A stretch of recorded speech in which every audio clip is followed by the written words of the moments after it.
instantly establishes central influence, opening lines for active piece development. Immediately contesting the center establishes equality and opens lines for piece development. Challenging the center immediately, this pawn advance forces black to define their central pawn structure and opens diagonal lines for white's pieces. Solidifying the center with this pawn advance prepares a robust pawn chain, though it does concede some queenside space. Developing this knight swiftly opens lines and prepares for central pawn advances while controlling key squares. Developing knights early cultivates rapid piece coordination, preparing for central pawn advances and potential tactical skirmishes. Developing the knight to this square prepares to support a queenside pawn advance while keeping the central c-pawn defended. Unleashing the bishop to an active diagonal offers immediate pressure, though it might invite aggressive pawn advances later. Aggressively exposing the king's flank, this knight sacrifices positional harmony for immediate attacking prospects against the queen's bishop. Solidifying the central pawn chain, this retreat prepares to contest the e4 square and reinforces queenside development, a prudent positional adjustment. Solidifying the center, this move prepares to develop the kingside bishop to a safe square, avoiding any immediate tactical skirmishes and reinforcing white's pawn structure against black's queenside pressure.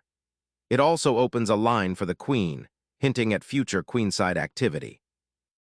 Preparing to fianchetto the king's bishop on g7 offers long-term kingside stability and aims to counter white's aggressive knight development by potentially challenging the central pawn structure.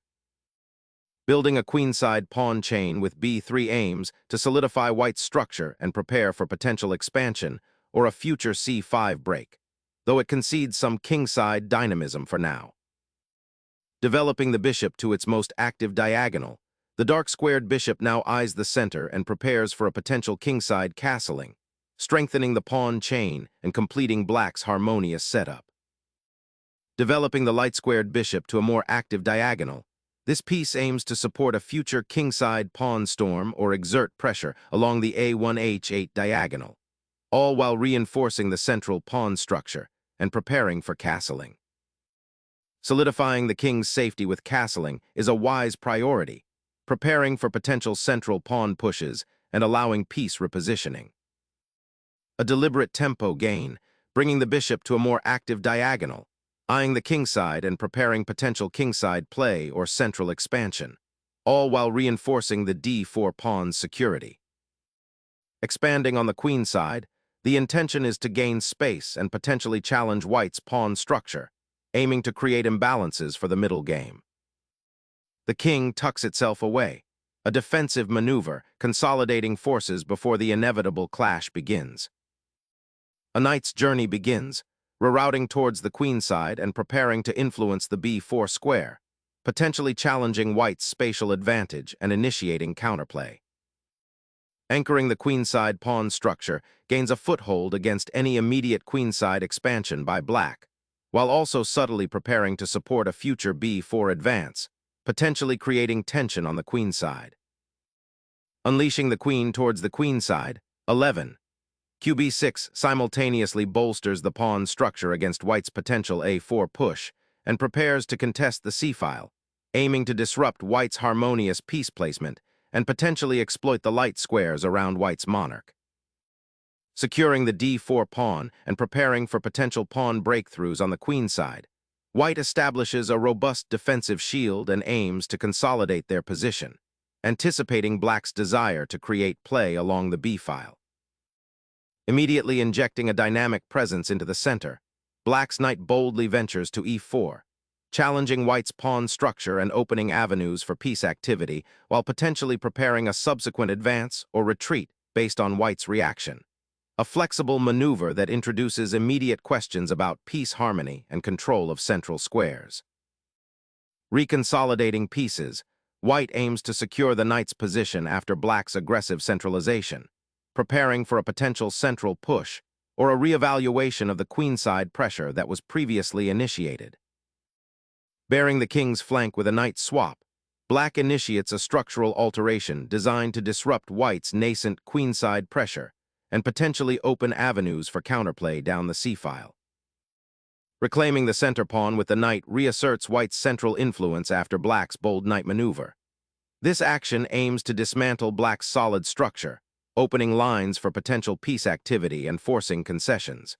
It's a strategic recalibration, seeking to disrupt the delicate balance of the queenside and prepare for future pawn pushes. The rook surges forward, aiming to occupy the vital d-file and potentially initiate a central pawn thrust. Capturing the central pawn immediately opens up the c-file, presenting an opportunity for white to establish influence over this important artery of the board and potentially disrupt black's carefully constructed queenside pawn structure. Liberating the queenside pawn structure by recapturing creates an isolated d-pawn, a common theme in this semi-Slav setup, forcing black to carefully defend this potential weakness while seeking active piece play. Shifting the bishop to d3 aims to improve its scope, targeting the queenside and potentially preparing for a central pawn push, while simultaneously eyeing the weakened dark squares around black's king. Relinquishing the fight for the central d-file after the exchange, black now aims to reposition the knight from the somewhat passive b8 square, intending to redeploy it to c6 or perhaps even e6, seeking more active squares where it can better support the queenside and potentially contest the open c-file.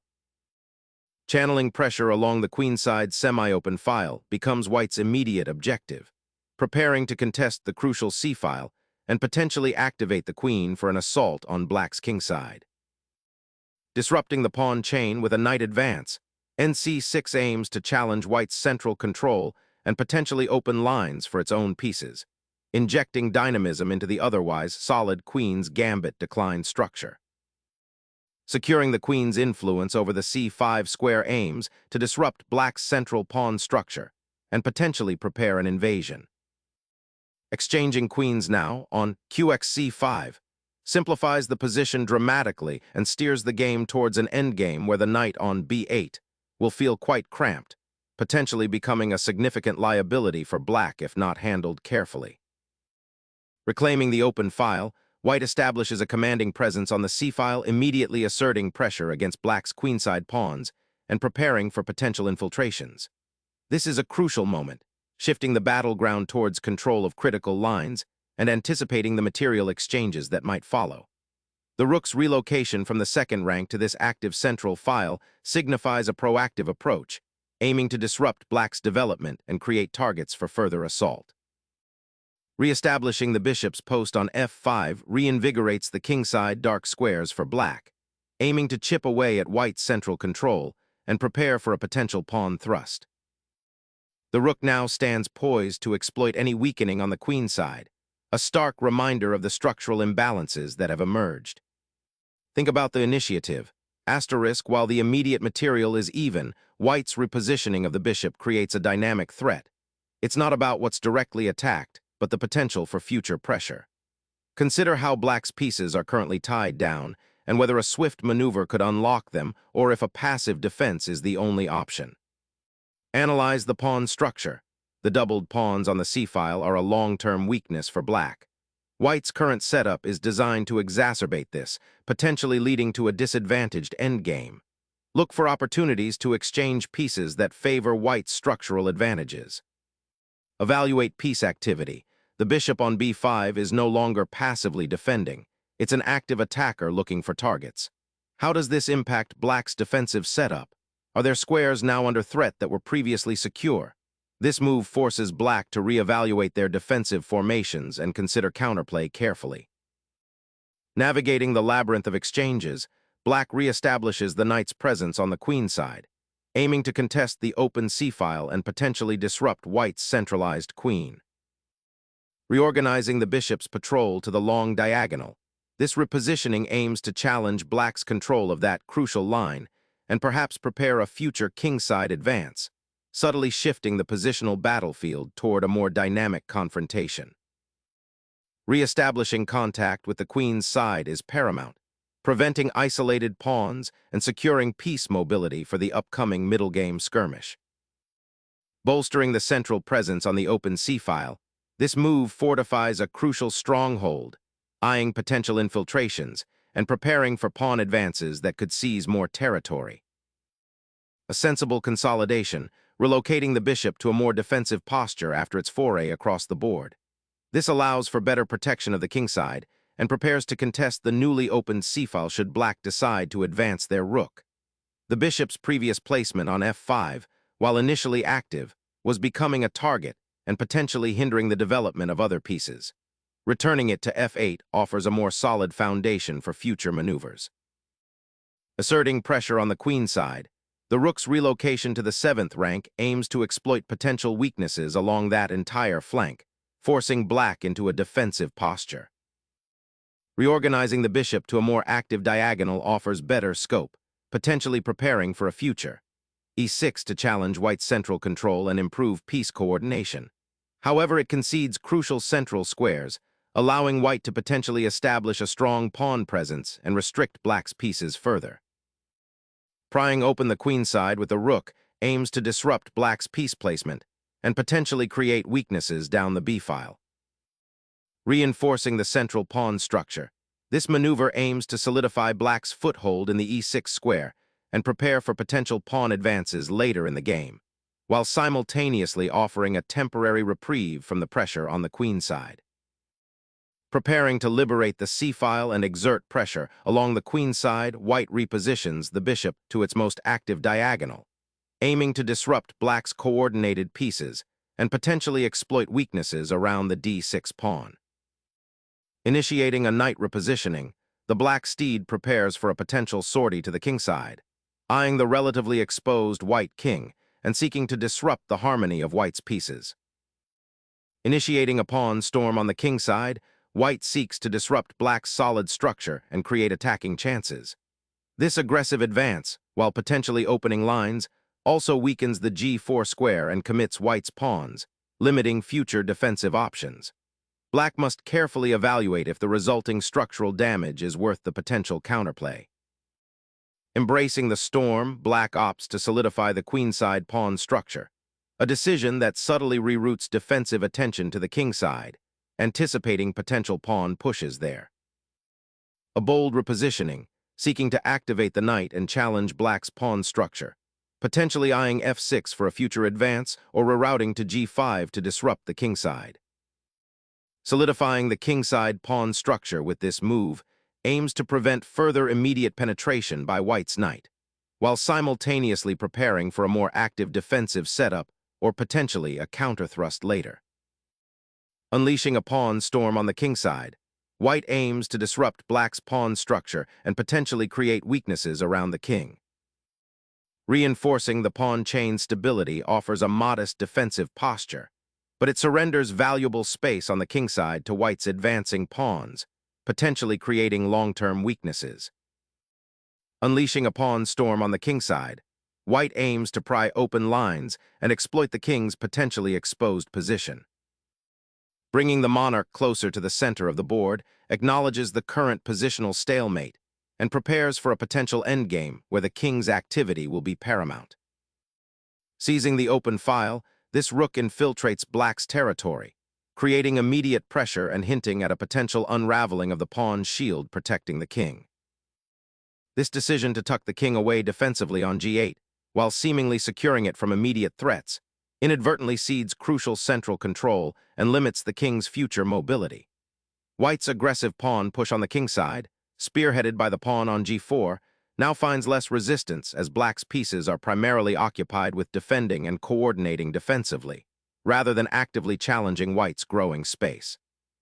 This creates a positional imbalance where white enjoys greater freedom of action and can potentially build a decisive attack with their advanced pawns and active pieces. The king's new location, while safe from direct checks, becomes a passive bystander in the unfolding tactical and positional struggle. Shifting the monarch to the king's side offers some breathing room, potentially preparing for a future pawn push on the kingside, while also keeping it relatively safe from immediate central threats. The knight now repositions to c6, seeking to reactivate its influence on the central dark squares and potentially prepare for a queenside pawn push, while simultaneously reinforcing the bishop on e7. Sacrificing the bishop on c6 cleaves open the c-file and opens lines of attack against black's somewhat exposed king, creating immediate tactical complications and aiming to disrupt black's defensive structure while potentially creating a passed pawn later. Doubling pawns on the c-file after a capture on c6 fundamentally alters the pawn structure, creating a permanent weakness on c6 while simultaneously opening the b-file for white's rook, a significant positional concession. Unlocking the c-file with ruthless efficiency, this capture immediately exerts crushing pressure on black's weakened pawn structure and potentially exposes their king. A desperate attempt to reactivate the beleaguered bishop, but it feels like bailing water with a sieve. Pushing that rook to the 7th rank injects immediate pressure, forcing black's bishop into a defensive posture and threatening to unravel the pawn structure on the queen side. Shifting the monarch to a slightly more active square, the king seeks to escape the awkwardness of its current location and potentially assist in defending the weak pawns on the king side.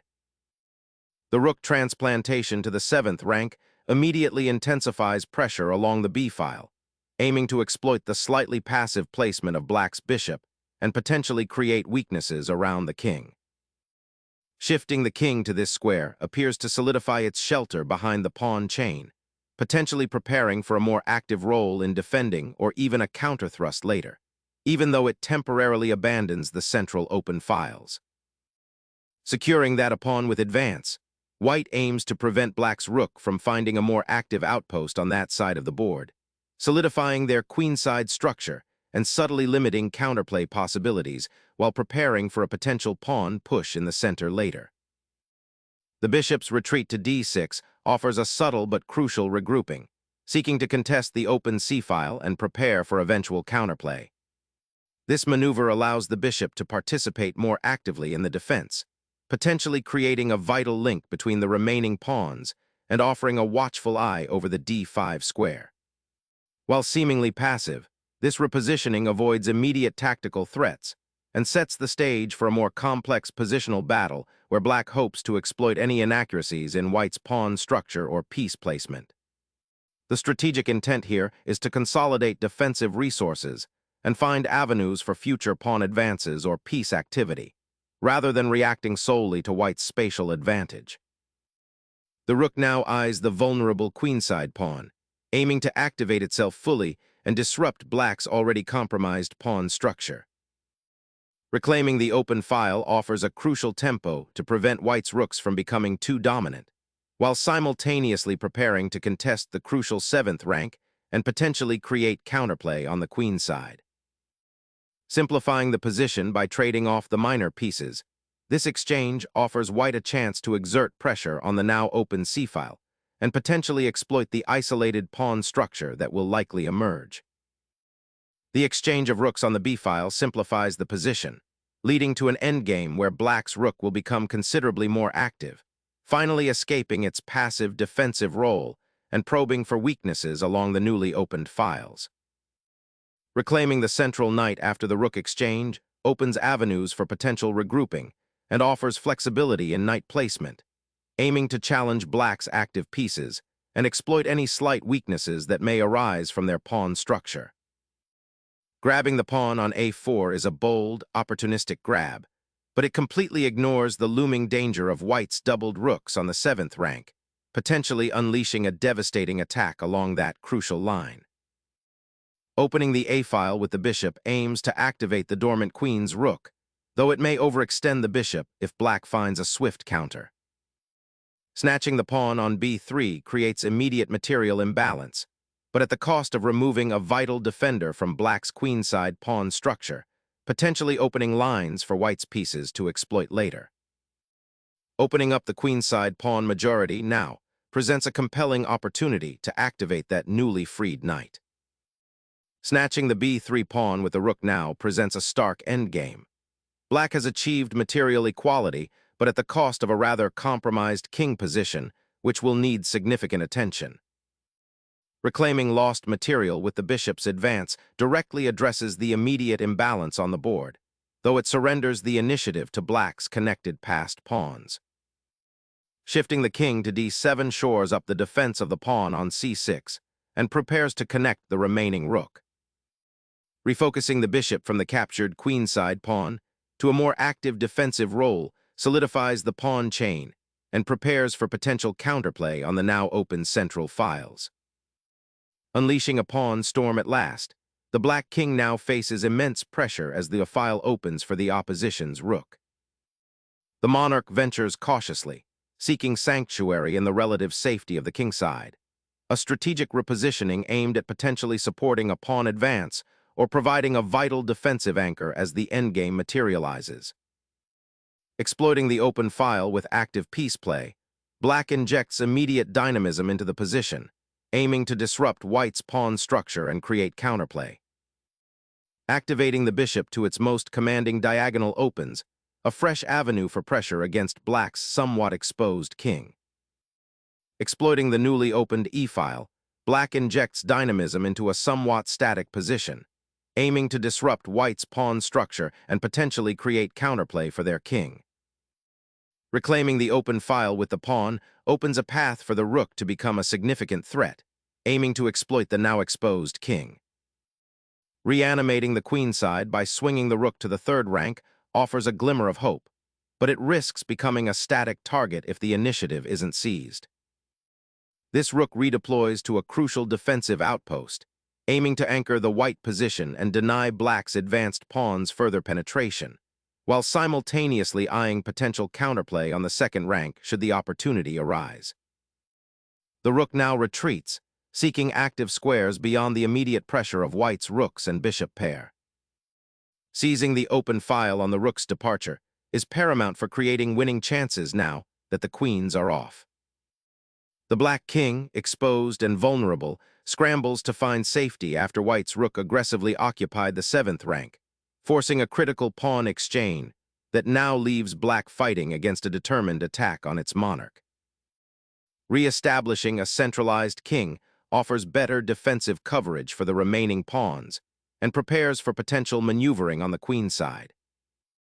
Repositioning the bishop to a3 aggressively challenges white's rook on c2, aiming to disrupt its defensive posture and potentially exploit the weakened kingside created by the recent pawn advances. King safety is paramount, and forcing the opposing monarch to shuffle out of checks is a classic tactic to gain tempo and organize your pieces for a decisive attack.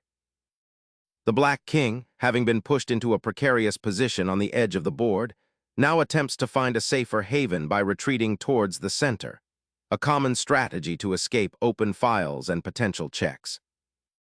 Unleashing the bishop's diagonal control, the white king pivots toward active participation, seeking to support the advancing pawns and pressure black's vulnerable king.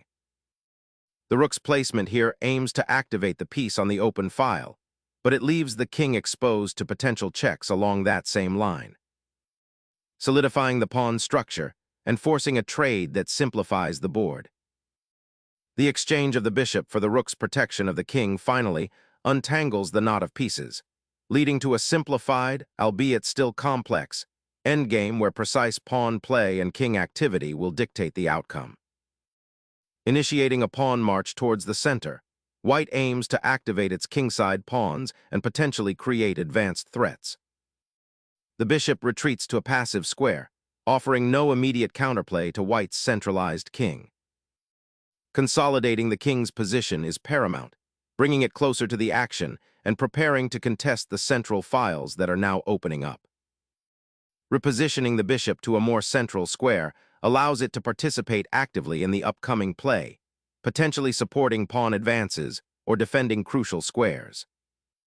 The king boldly marches forward, aiming to solidify its position and potentially support a pawn advance on the kingside. But this positioning could leave it exposed to potential checks if black manages to coordinate their pieces effectively.